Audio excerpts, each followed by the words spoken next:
ಧೂಮಪಾನ ಮಾಡುವವರು ಹೆಚ್ಚಾಗಿ ಯಾವ ವಿಟಮಿನ್ಸ್ ಇರುವ ಆಹಾರವನ್ನು ಸೇವಿಸುವುದು ಒಳ್ಳೆಯದು?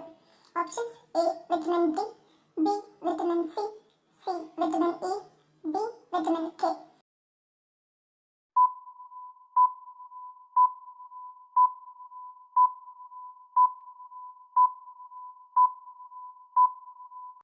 ಸರಿಯಾದ option B vitamin C.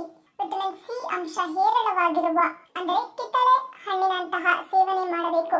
Nicotine ವಿರುದ್ಧ ಹೋರಾಡಲು ದೇಹಕ್ಕೆ ಸಾಕಷ್ಟು ಪ್ರಮಾಣದ ವಿಟಮಿನ್ ಸಿ ಯ ಅಗತ್ಯವಿರುತ್ತದೆ.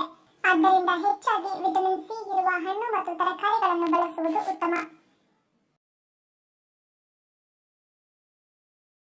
ಮಕ್ಕಳ ಆರೋಗ್ಯ ಪದೇ ಪದೇ ಹದಗೆಡುತ್ತಲೇ ಇದ್ದರೆ ಅವರ ಆಹಾರದಲ್ಲಿ ಯಾವುದನ್ನು ಸೇರಿಸಿಕೊಡುವುದರಿಂದ ಈ ಸಮಸ್ಯೆ ದೂರವಾಗುತ್ತದೆ? ಆಪ್ಷನ್ಸ್: ಎ ಜಾಯಿಕಾಯಿ, ಬಿ ಬಜೆ, ಸಿ ದಾಲ್ಚಿನ್ನಿ, ಡಿ ಕರಿಮೆಣಸು.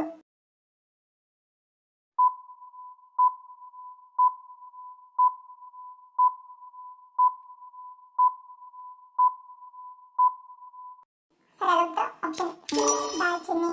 ಮಕ್ಕಳಿಗೆ ಬೇಗನೆ ಕೆಲವು ಸೋಂಕುಗಳು ಅವರನ್ನು ಬಾಧಿಸುತ್ತವೆ.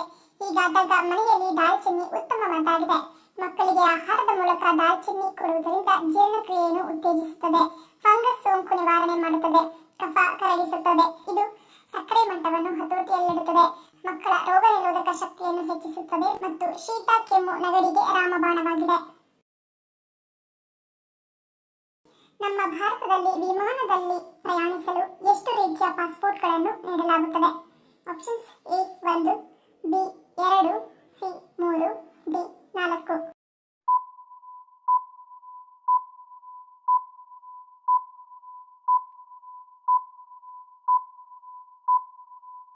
ಸರಿಯಾದ ಆಪ್ಷನ್ ಸಿ 3.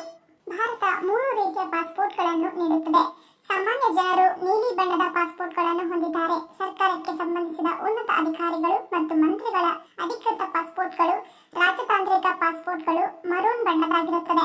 ಮೂರನೇ ಅತ್ಯಂತ ವಿಶೇಷವಾದ ಪಾಸ್ಪೋರ್ಟ್ ಅನ್ನು ದೇಶದ ಪ್ರಧಾನಿ, ರಾಷ್ಟ್ರಪತಿ ಮತ್ತು ಉಪಾಧ್ಯಕ್ಷರಿಗೆ ನೀಡಲಾಗುತ್ತದೆ. ಪ್ರಪಂಚದ ಎಲ್ಲಾ ಪ್ರಧಾನಮಂತ್ರಿಗಳು ಮತ್ತು ಅಧ್ಯಕ್ಷರು ಒಂದು ದೇಶದಿಂದ ಇನ್ನೊಂದು ದೇಶಕ್ಕೆ ಪ್ರಯಾಣಿಸುವಾಗ ಕಾನ್ಸುಲರ್ ಪಾಸ್ಪೋರ್ಟ್ ಹೊಂದಿರುತ್ತಾರೆ. ಕಾನ್ಸುಲರ್ ಪಾಸ್ಪೋರ್ಟ್ ಹೊಂದಿರುವ ನಾಯಕರಿಗೆ ಭದ್ರತಾ ತಪಾಸಣೆ ಮತ್ತು ಇತರ ಪರಿಶೀಲನೆಗಳಿಂದ ವಿನಾಯಿತಿ ನೀಡಲಾಗುತ್ತದೆ. ಭಾರತದಲ್ಲಿ ಈ ಸ್ಥಾನಮಾನವನ್ನು ಪ್ರಧಾನಿ, ರಾಷ್ಟ್ರಪತಿ ಮತ್ತು ಉಪರಾಷ್ಟ್ರಪತಿ ಹೊಂದಿದ್ದಾರೆ. ಯಾವುದು ನಮ್ಮ ದೇಹವನ್ನು ಶುದ್ಧಿ ಮಾಡುವುದರ ಜೊತೆಗೆ ದೀರ್ಘಕಾಲದ ಕಾಯಿಲೆಗಳ ಅಪಾಯವನ್ನು ಕಡಿಮೆ ಮಾಡುತ್ತದೆ? ಆಪ್ಷನ್ಸ್: ಎ ಎಳನೀರು, ಬಿ ಬಾಳೆದಿಂಡು, ಸಿ ಸುವರ್ಣಗಡ್ಡೆ, ಡಿ ಬಾರ್ಲಿ ನೀರು.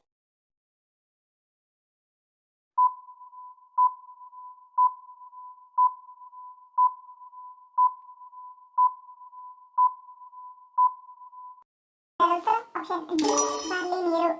ಬಾರ್ಲಿಯು ಶ್ರೀಮಂತ ಕಾಯಿ ತರಹದ ಸುವಾಸನೆ ಮತ್ತು ಆಕರ್ಷಕವಾದ ಚೆವಿ ಸ್ಥಿರತೆಯೊಂದಿಗೆ ಅದ್ಭುತವಾದ ಬಹುಮುಖ ಏಕದಳ ಧಾನ್ಯವಾಗಿದೆ. ಬಾರ್ಲಿ ನೀರಿನಲ್ಲಿ ಇರುವ ಉತ್ಕರ್ಷಣ ನಿರೋಧಕಗಳು ಆಕ್ಸಿಡೇಟಿವ್ ಒತ್ತಡದಿಂದ ರಕ್ಷಿಸಲು ಮತ್ತು ದೀರ್ಘಕಾಲದ ಕಾಯಿಲೆಗಳ ಅಪಾಯವನ್ನು ಕಡಿಮೆ ಮಾಡಲು ಸಹಾಯ ಮಾಡುತ್ತದೆ. ಬಾರ್ಲಿ ನೀರನ್ನು ಸೇವಿಸುವುದರಿಂದ ಕೆಲವು ರೀತಿಯ ಕ್ಯಾನ್ಸರ್ ಅಪಾಯವನ್ನು ಕಡಿಮೆ ಮಾಡುತ್ತದೆ. ಬಾರ್ಲಿ ನೀರು ಮೂತ್ರಪಿಂಡದ ಆರೋಗ್ಯಕ್ಕೆ ಪ್ರಯೋಜನಕಾರಿಯಾಗಿದ್ದು ಮತ್ತು ಮೂತ್ರಪಿಂಡದ ಕಲ್ಲುಗಳನ್ನು ಕರಗಿಸುವಲ್ಲಿ ಹೆಚ್ಚು ಸಹಾಯ ಮಾಡುತ್ತದೆ. ಚಪಾತಿ ಬದಲಿಗೆ ಯಾವುದನ್ನು ಸೇವಿಸುವುದು ಆರೋಗ್ಯಕ್ಕೆ ಅತ್ಯುತ್ತಮವಾದ ಆಹಾರವಾಗಿದೆ? ಆಪ್ಷನ್ಸ್: ಎ ಅಕ್ಕಿ ರೊಟ್ಟಿ, ಬಿ ಮುದ್ದೆ, ಸಿ ಅನ್ನ, ಡಿ ಜೋಳದ ರೊಟ್ಟಿ.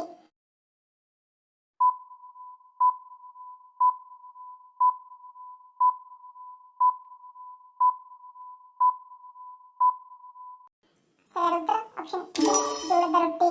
ಜೋಳದ ರೊಟ್ಟಿ ಮೂಳೆಯ ಆರೋಗ್ಯಕ್ಕೆ, ಫಾಸ್ಫರಸ್ ಹೃದಯದ ಕಾರ್ಯಕ್ಕೆ, ಪೊಟ್ಯಾಷಿಯಂ ಮತ್ತು ಮೂಳೆಗಳನ್ನು ಬಲಪಡಿಸಲು ಕ್ಯಾಲ್ಸಿಯಂ ಅನ್ನು ಒದಗಿಸುತ್ತದೆ.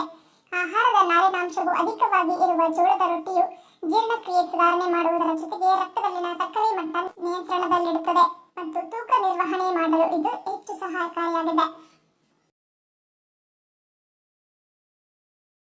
ಪರಸ್ಪರ ಸಂವಹನ ನಡೆಸಲು ಗುಣಗಾಡುವ ಜೀವಿಗಳು ಯಾವುವು? Options: A dolphin, B giraffe, C koala, D ಜೆಲಿಫಿಶ್.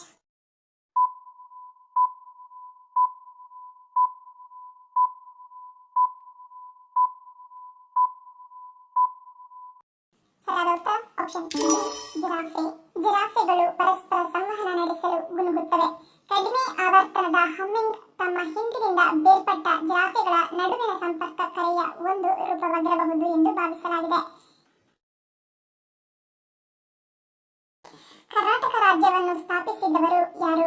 Options: A Bukkaraya, B Virupaksha, C Devaraya, D Harihara.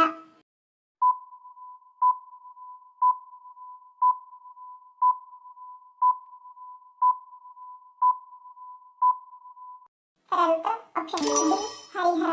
Sangama ರಾಜವಂಶದ ಹರಿಹರ ಸುಮಾರು 1336ರಲ್ಲಿ ರಾಜ್ಯವನ್ನು ಸ್ಥಾಪಿಸಿದರು ಮತ್ತು ಕರಾವಳಿಯಿಂದ ಕರಾವಳಿಯವರೆಗೆ ಕರ್ನಾಟಕ ಮತ್ತು ಆಂಧ್ರದ ಉತ್ತರ ಭಾಗಗಳ ಮೇಲೆ ನಿಯಂತ್ರಣ ಸಾಧಿಸಿದರು. ನಮ್ಮ ದೇಹದಲ್ಲಿರುವ ಚರ್ಮ ನಮ್ಮ ದೇಹಕ್ಕೆ ಯಾವ ರೀತಿಯ ರಕ್ಷಣೆಯಾಗಿದೆ? ಆಪ್ಷನ್ಸ್: ಎ ಉಷ್ಣ ನಿಯಂತ್ರಣ, ಬಿ ಅಂಗಗಳ ರಕ್ಷಣೆ, ಸಿ ಗ್ರಹಿಸುವಿಕೆ, ಡಿ ಮೇಲಿನ ಎಲ್ಲವೂ.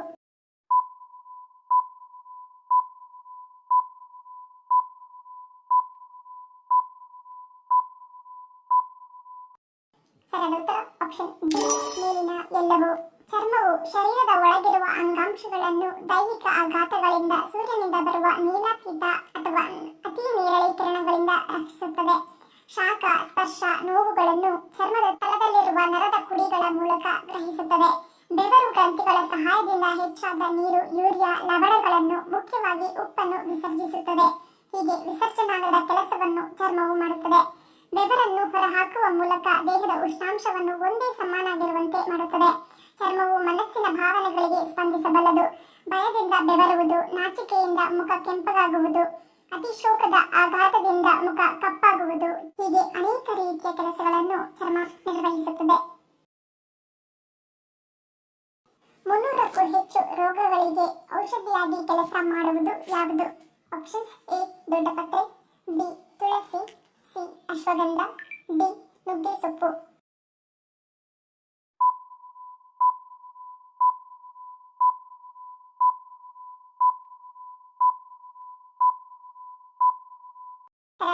ಆಪ್ಷನ್ ಡಿ ನುಗ್ಗೆ ಸೊಪ್ಪು. ನುಗ್ಗೆಕಾಯಿ, ನುಗ್ಗೆ ಸೊಪ್ಪು, ನುಗ್ಗೆ ಹೂವು ಎಲ್ಲದರಲ್ಲಿಯೂ ಔಷಧಿಯ ಗುಣವಿದೆ. ಅದರಲ್ಲಿಯೂ ನುಗ್ಗೆಕಾಯಿಯ ಎಲೆಗಳು ಉತ್ಕರ್ಷಣ ನಿರೋಧಕಗಳು, ಉರಿಯೂತದ ಗುಣಲಕ್ಷಣಗಳು, ಪ್ರೋಟೀನ್ಸ್ಗಳು, ಕ್ಯಾಲ್ಸಿಯಂ ಮತ್ತು ಮಧುಮೇಹ ವಿರೋಧಿ ಗುಣಗಳಿಂದ ಸಮೃದ್ಧವಾಗಿದೆ. ಇದು ನಮ್ಮನ್ನು ಅನೇಕ ಆರೋಗ್ಯ ಸಮಸ್ಯೆಗಳಿಂದ ಪರಿಹರಿಸುತ್ತದೆ. ಅನೇಕ ರೋಗಗಳಿಗೆ ನುಗ್ಗೆ ಸೊಪ್ಪು ಜೀವರಕ್ಷಕವಾಗಿ ಕಾರ್ಯನಿರ್ವಹಿಸುತ್ತದೆ. ನುಗ್ಗೆ ಸೊಪ್ಪು ಆಯಾಸವನ್ನು ಹೋಗಲಾಡಿಸಲು ಬಹಳ ಪರಿಣಾಮಕಾರಿ. ಮಹಿಳೆಯರನ್ನು ಸಾಮಾನ್ಯವಾಗಿ ಕಾಡುವ ಪೀರಿಯಡ್ ಸಮಸ್ಯೆಯಾದ ನೋವು, ಸೆಳೆತ, ಊತ ಮತ್ತು ಮೂಡ್ ಬದಲಾವಣೆಯಂತಹ ಪೀರಿಯಡ್ ಸಮಯದಲ್ಲಿ ತೊಂದರೆಗಳನ್ನು ಕಡಿಮೆ ಮಾಡಲು ನುಗ್ಗೆ ಸೊಪ್ಪನ್ನು ಬಳಸಬಹುದು.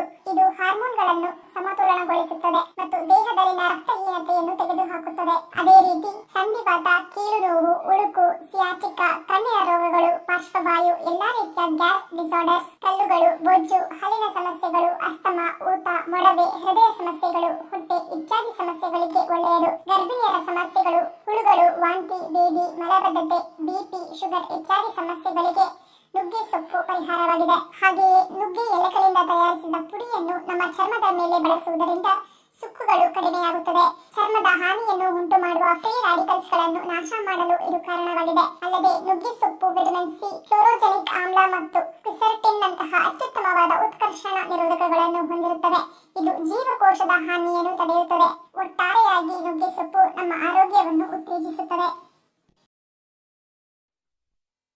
ಧನ್ಯವಾದಗಳು. ನಿಮ್ಮ ಪ್ರೀತಿಯ ಲೈಕ್ ಕೊಟ್ಟು ಪ್ರೋತ್ಸಾಹಿಸಿ. ಇನ್ನು ಹೆಚ್ಚಿನ ಮಾಹಿತಿಗೆ ನಮ್ಮ ಚಾನೆಲ್ ಸಬ್ಸ್ಕ್ರೈಬ್ ಮಾಡಿ, ಪಕ್ಕದಲ್ಲಿರುವ ಬೆಲ್ ಬಟನ್ ಕ್ಲಿಕ್ ಮಾಡಿ. ಇನ್ನೊಂದು ಇಂಟ್ರೆಸ್ಟಿಂಗ್ ಪ್ರಶ್ನೆಗಳೊಂದಿಗೆ ಸಿಗ್ತೀನಿ. Love you all. Take care.